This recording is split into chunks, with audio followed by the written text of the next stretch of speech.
देखिए, मैं शोहम इलाके में हूँ। रात के दौरान यहाँ पे एक मिसाइल का टुकड़ा गिरा क्योंकि ईरान की तरफ से लगातार यहाँ पे हमले किए जा रहे हैं। मैं ग्राउंड जीरो पर हूँ। न्यूज 18 इंडिया की टीम है ग्राउंड जीरो पर। हर उस जगह पर जहाँ पे ईरान के मिसाइल्स की वजह से या हिजबुल्लाह के रॉकेट्स या मिसाइल्स की वजह से तबाही हो जाती है। मैं आपको पूरा दिखाने की कोशिश करूंगा कि यहाँ पे क्या हाल हुआ है। जैसा कि आप देख सकते हैं, ये वो स्पॉट है जहाँ पे आग लगी थी। ये पूरा इस बिल्डिंग पे ईरान की तरफ से दागा गया मिसाइल गिर गया था और इस बिल्डिंग के अंदर पूरी तबाही हुई है। और आप देख सकते हैं यहाँ पे रेस्क्यू एंड रिलीफ ऑपरेशन की टीमें हैं, आईडीएफ की टीमें हैं। और इर्द गिर्द मैं दिखाने की कोशिश करूंगा कि यहाँ पे क्या हाल हुआ है। ये देखिए कि गाड़ियों का क्या हाल हुआ है। जो भी इर्द गिर्द गाड़ियां हैं वो चकनाचूर हुई हैं, तबाह हुई हैं। और अभी यहाँ पे टीमें पहुंच रही हैं और देख रही हैं कि कितना यहाँ पे डैमेज हुआ, क्योंकि रात के दौरान जो है फिर आग लगी थी। और यहाँ पे आप देख सकते हैं, यहाँ पे ये टीमें हैं और ये आप हाल देख सकते हैं कि गाड़ियों का यहाँ पर क्या हुआ है। ये देखिए, यहाँ पे बहुत ज्यादा तबाही इर्द गिर्द हुई है, क्योंकि जब मिसाइल गिरता है तो उससे पूरे इलाके की तबाही होती है, लेकिन जब मिसाइल का एक टुकड़ा गिरता है तो बहुत तबाही उससे भी हो जाती है। और लगातार जो है ईरान की तरफ से मिसाइल दागे जा रहे हैं इसराइल पर, और हिजबुल्लाह की तरफ से भी अटैक्स किए जा रहे हैं। हालांकि यहाँ आईडीएफ यानी इस्राइली डिफेंस फोर्सेस की तरफ से लेबनान पे लगातार हमले किए जा रहे हैं, ईरान पे लगातार हमले किए जा रहे हैं, लेकिन ये जंग रुकने का नाम अभी नहीं ले रहा है। और ऐसा लगता है कि अभी इस जंग में काफी टाइम लग सकता है, क्योंकि आप जहां मौजूद हैं, ये जो तस्वीरें आप दिखा रहे हैं, क्या ये पूरा रिहायशी इलाका है या कोई सरकारी मंत्रालय या फिर मिलिट्री बेस भी इसके आसपास जिसे टारगेट किया गया हो, या फिर अब सीधा रिहायशी इलाकों पे हमला? देखिए, बिल्कुल सही सवाल पूछा आपने। ये इलाका जो है ये एयरपोर्ट के नजदीक है। यहाँ एयरपोर्ट के इर्द गिर्द मिलिट्री बेसिस होती हैं।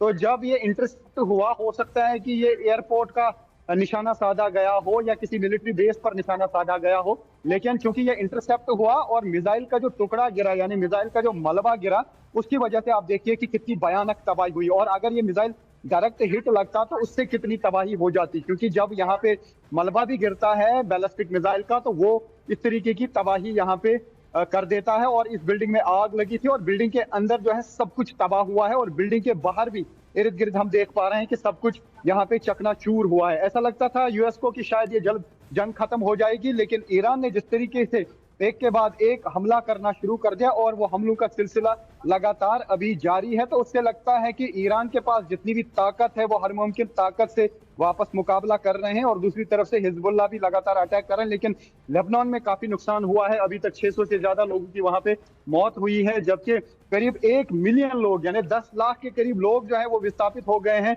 क्योंकि वहां पे उन्हें निकलना पड़ा, खासतौर से साउथ लेबनान में, क्योंकि वहां पे ऐसे कई इलाके हैं, चाहे नबाती का एरिया हो, टेयर का एरिया हो या सैदून का एरिया हो, वहां पे बहुत तबाही मचाई है ये जो इस्राएली फोर्सेस हैं उनकी स्ट्राइक्स ने। तो फिलहाल ये जंग जो है ये दोनों साइड से जारी है और हम देख पा रहे हैं कि यहाँ पे भी कोई कम नुकसान नहीं हो रहा है। हालांकि यहाँ पे ज्यादा जानी नुकसान इसलिए नहीं हो रहा है क्योंकि इसराइल के पास बॉम्ब शेल्टर्स हैं। जो ही सायरन बजती है तो लोग बॉम्ब शेल्टर्स में जाते हैं, लेकिन यहाँ पे प्रॉपर्टी का बहुत नुकसान है। और ये भी कहा जा सकता है कि चैन और सुकून जो है वो छिन गया है यहाँ पे लोगों का, क्योंकि जो ही वो कोई काम करने के लिए जाते हैं, सायरन बजती है तो फिर बॉम्ब शेल्टर्स में आना पड़ता है। रात के दौरान बार बार जागना पड़ता है। यकीन माने कि जब से मैं यहाँ पे हूँ तब से कभी भी मैं ठीक तरह से सो नहीं पाया, क्योंकि जब सोने की कोशिश करते हैं, सोने लगते हैं, नींद आती है तो एकदम से सायरन बजती है तो फिर से बाहर आना पड़ता है।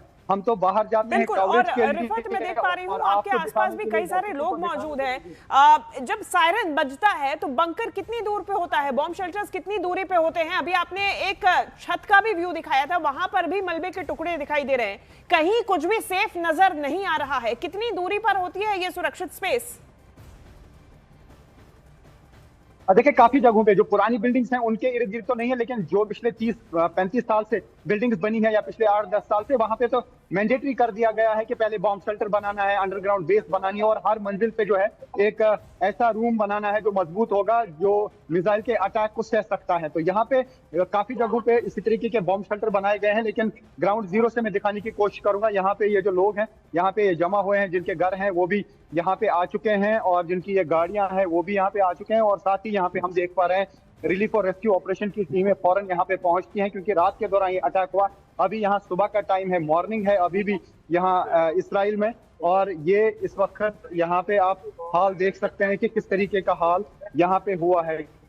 और ये अटैक जो है कितना खतरनाक होता अगर ये डायरेक्ट मिसाइल हिट लगता, बल्कि ये मिसाइल का एक टुकड़ा गिरा है और उस टुकड़े ने कितनी तबाही मचाई है उसका अंदाजा आप इन विजुअल से लगा सकते हैं। तो फिलहाल लगातार ही न्यूज 18 इंडिया की टीम रियल ग्राउंड जीरो पर इसराइल में जहां जहां पे भी होते हैं अटैक वहां पहुंचती है न्यूज 18 इंडिया की टीम, ताकि हम अपने दर्शकों को रियल ग्राउंड जीरो कवरेज दिखा सके। तो ये है इस वक्त इसराइल का हाल, और आप देख सकते हैं यहाँ पे काफी इंटरनेशनल मीडिया भी अब पहुंच चुका है और न्यूज 18 इंडिया भी यहाँ पे लगातार हर उस स्पॉट से रिपोर्टिंग कर रही है जहां पर मिसाइल दागे जाते हैं और जहां पर डैमेज होता है वहां पे पहुंचती है न्यूज 18 इंडिया की टीम, ताकि हम अपने दर्शकों को दिखाएं कि इसराइल में क्या सूरत है और ये जो युद्ध चल रहा है पूरे मिडिल ईस्ट में इसके क्या अपडेट्स हैं, पल पल के अपडेट्स हम लगातार लाइव आप निडरता से ये तस्वीरें न्यूज 18 इंडिया के दर्शकों तक पहुंचा रहे हैं। बहुत शुक्रिया वॉर जोन से ये तस्वीरें हम तक पहुंचाने के लिए। तो वॉर जोन से आपने देखा और अब न्यूज 18 इंडिया का वॉर रूम भी तैयार है। मेरी सहयोगी